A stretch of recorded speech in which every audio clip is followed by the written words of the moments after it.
Iran ಮೇಲೆ ನಾವು ಅವಲಂಬಿತರಾಗಿರೋದು ಒಂದು ತೈಲ, ಎರಡನೇದು ಡ್ರೈ ಫ್ರೂಟ್ಸು.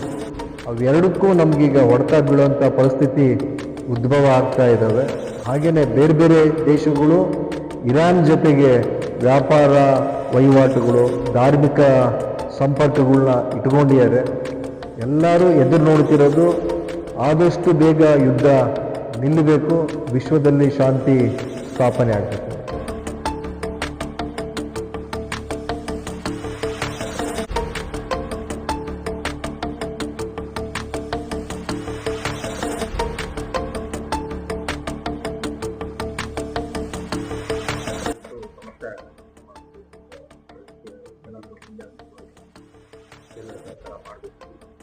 ಶತಮಾನಗಳ ಕಾಲದಿಂದಲೂ ಭಾರತ ಹಾಗೂ ಇರಾನ್ ದೇಶದ ಮಧ್ಯೆ ಬಾಂಧವ್ಯ ತುಂಬಾ ಚೆನ್ನಾಗಿ ಬೆಳೆದು ಬಂದಿದೆ. ಅದು ಗುಪ್ತ ವಂಶಸ್ಥರಿರ್ಬೋದು, ಮೌರ್ಯರು ಆವ ಕಾಲದಿಂದಲೂ ಸಹಿತ, ಆಮೇಲೆ ಸಾಮ್ರಾಟ್ ಅಶೋಕರು, ಆ ಮಹಾರಾಜರ ಕಾಲದಿಂದಲೂ ಈಗಿನ ಸರ್ಕಾರದವರೆಗೂ ಇರಾನ್ ಜೊತೆ ನಮ್ಮ ಭಾರತದ ಸಂಬಂಧ ಅವಿನಾನುಭವ. ಈಗ ಇರಾನ್ ಈಗ ಕೊಲ್ಲಿ ರಾಷ್ಟ್ರಗಳಲ್ಲಿ ಈ ಯುದ್ಧ ಏನ್ ನಡೀತಾ ಇದೆ, ಅದು ಮೂರನೇ ಮಹಾಯುದ್ಧ ಆಗದೆ ಇದ್ರೆ ಸಾಕು ಅಂತೇಳಿ ಪ್ರಪಂಚದಾದ್ಯಂತ ಎಲ್ಲ ನಾಗರಿಕರು ಆಶಯ ವ್ಯಕ್ತಪಡಿಸ್ತಾ ಇದ್ದಾರೆ. ನಮ್ಮ ಭಾರತ ದೇಶದಿಂದ ದುಬೈಗೆ 512 ಜನ ಏರ್ಪೋರ್ಟ್ ಅಲ್ಲಿ ನಿರಾಶ್ರಿತರಾಗಿದ್ರು.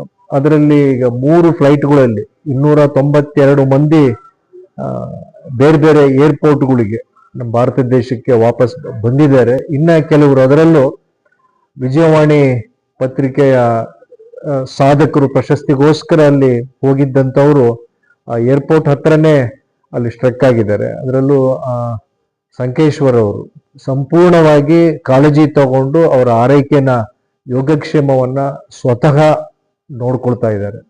ಇದು ಒತ್ತಟ್ಟಿಗಾದ್ರೆ ನಮಗೆ ಇರಾನ್ ಮೇಲೆ ನಮ್ಮ ಭಾರತದ ಅವಲಂಬನೆ, ಅದೇ ತರ ಇರಾನ್ ದೇಶದವರು ಸಹಿತ ನಮ್ಮ ಭಾರತ ಉಪಖಂಡದ ಮೇಲೆ ಅವ್ರಿಗಿರ್ತಕ್ಕಂಥ ಬಾಂಧವ್ಯ ಅದು ಹಾಗೇ ಇರಬೇಕು. ನಾವು ಇಲ್ಲಿವರೆಗೂ ಭಾರತ ಸರ್ಕಾರ ಯಾವುದೇ ದೇಶದ ಜೊತೆ ಗುರ್ಸ್ಕೊಂಡಿಲ್ಲ. ಈಗ ನಮ್ಮಲ್ಲಿ ಭಾರತ ದೇಶದ ಮಿನಿಸ್ಟ್ರಿ ಆಫ್ ಹೋಮ್ ಅವರ ಹೇಳಿಕೆ ಮೂಲಕ 15 ದಿವಸಕ್ಕೆ ಆಗುವಷ್ಟು ನಮ್ಮಲ್ಲಿ ತೈಲ ಶೇಖರಣೆ ಇದೆ.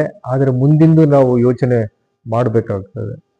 ಇದನ್ನ ಹೊರತುಪಡಿಸಿ ನಮ್ಮ ವಿದ್ಯಾರ್ಥಿಗಳು ಹಲವಾರು ಮಂದಿ ಇರಾನ್ನಲ್ಲಿ ಮೆಡಿಕಲ್ಗೆ MBBS ಓದ್ಲಿಕ್ಕೆ ಹೋಗಿದ್ದಂಥವ್ರು ಇದ್ದಾರೆ. ನಮ್ಮ ಕರ್ನಾಟಕದವರೇ 22 ಮಂದಿ ಅಲ್ಲಿ ಓದ್ತಾ ಇದ್ದಾರೆ. ಹಾಗೇನೆ ಬೇರೆ ಬೇರೆ ಕೋರ್ಸ್ಗಳನ್ನ ಓದೋಂಥವ್ರು ಇದ್ದಾರೆ. ಹಾಗೇನೆ ಇಸ್ಲಾಂ ಧರ್ಮದ ಬಗ್ಗೆ ವಿದ್ಯಾಭ್ಯಾಸ ಮಾಡೋಂಥವ್ರು ಅಲ್ಲಿದ್ದಾರೆ. ಅದರಲ್ಲೂ ಶಿಯಾ ಪಂಗಡದ ವಿದ್ಯಾರ್ಥಿಗಳು, ಯುವಕರು ಇರಾನ್ನಲ್ಲಿ ಆಶ್ರಯ ಪಡೆದಿದ್ದಾರೆ.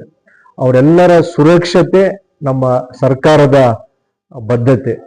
ಇದಕ್ಕೋಸ್ಕರ ನಮ್ಮ ಮಾನ್ಯ ಮುಖ್ಯಮಂತ್ರಿಗಳಾದ ಸಿದ್ದರಾಮಯ್ಯನವರು ಭಾರತ ಸರ್ಕಾರಕ್ಕೆ ಹಾಗೇನೆ ವಿಶ್ವಸಂಸ್ಥೆಗೂ ಸಹಿತ ಪತ್ರಗಳನ್ನ ಬರೆದು ಅವರ ಸತತವಾಗಿ ಸಂಪರ್ಕದಲ್ಲಿ ಇದ್ದಾರೆ. ಹಾಗೇನೆ ನಮ್ಮ ಡೆಲ್ಲಿಯಲ್ಲಿ ಇರತಕ್ಕಂಥ ರೆಸಿಡೆಂಟ್ ಕಮಿಷನರ್ RCS ಅವರು ಸಹಿತ ಇವರೆಲ್ಲರನ್ನ ಯೋಗಕ್ಷೇಮವನ್ನ ನೋಡ್ಕೊಳ್ತಾ ಇದ್ದಾರೆ.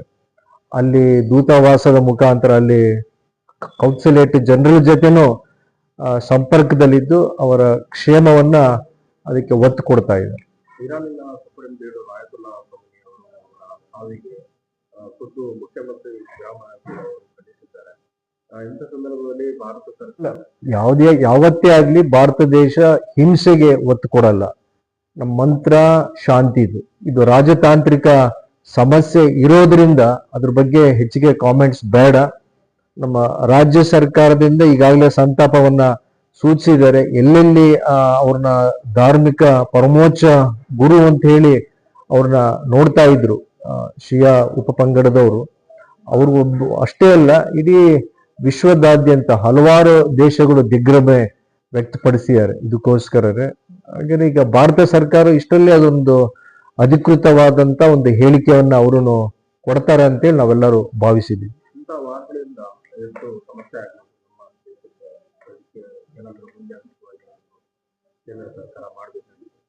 ಇರಾನ್ ಮೇಲೆ ನಾವು ಅವಲಂಬಿತರಾಗಿರೋದು ಒಂದು ತೈಲ, ಎರಡನೇದು ಡ್ರೈ ಫ್ರೂಟ್ಸ್. ಅವೆರಡಕ್ಕೂ ನಮ್ಗೀಗ ಹೊಡೆತ ಬೀಳುವಂತ ಪರಿಸ್ಥಿತಿ ಉದ್ಭವ ಆಗ್ತಾ ಇದ್ದಾವೆ. ಹಾಗೇನೆ ಬೇರೆ ಬೇರೆ ದೇಶಗಳು ಇರಾನ್ ಜೊತೆಗೆ ವ್ಯಾಪಾರ ವಹಿವಾಟುಗಳು, ಧಾರ್ಮಿಕ ಸಂಪರ್ಕಗಳನ್ನ ಇಟ್ಕೊಂಡಿದ್ದಾರೆ. ಎಲ್ಲರೂ ಎದುರು ನೋಡ್ತಿರೋದು ಆದಷ್ಟು ಬೇಗ ಯುದ್ಧ ನಿಲ್ಲಬೇಕು, ವಿಶ್ವದಲ್ಲಿ ಶಾಂತಿ ಸ್ಥಾಪನೆ ಆಗ್ಬೇಕು ಅಂತ. ನಮಸ್ಕಾರ.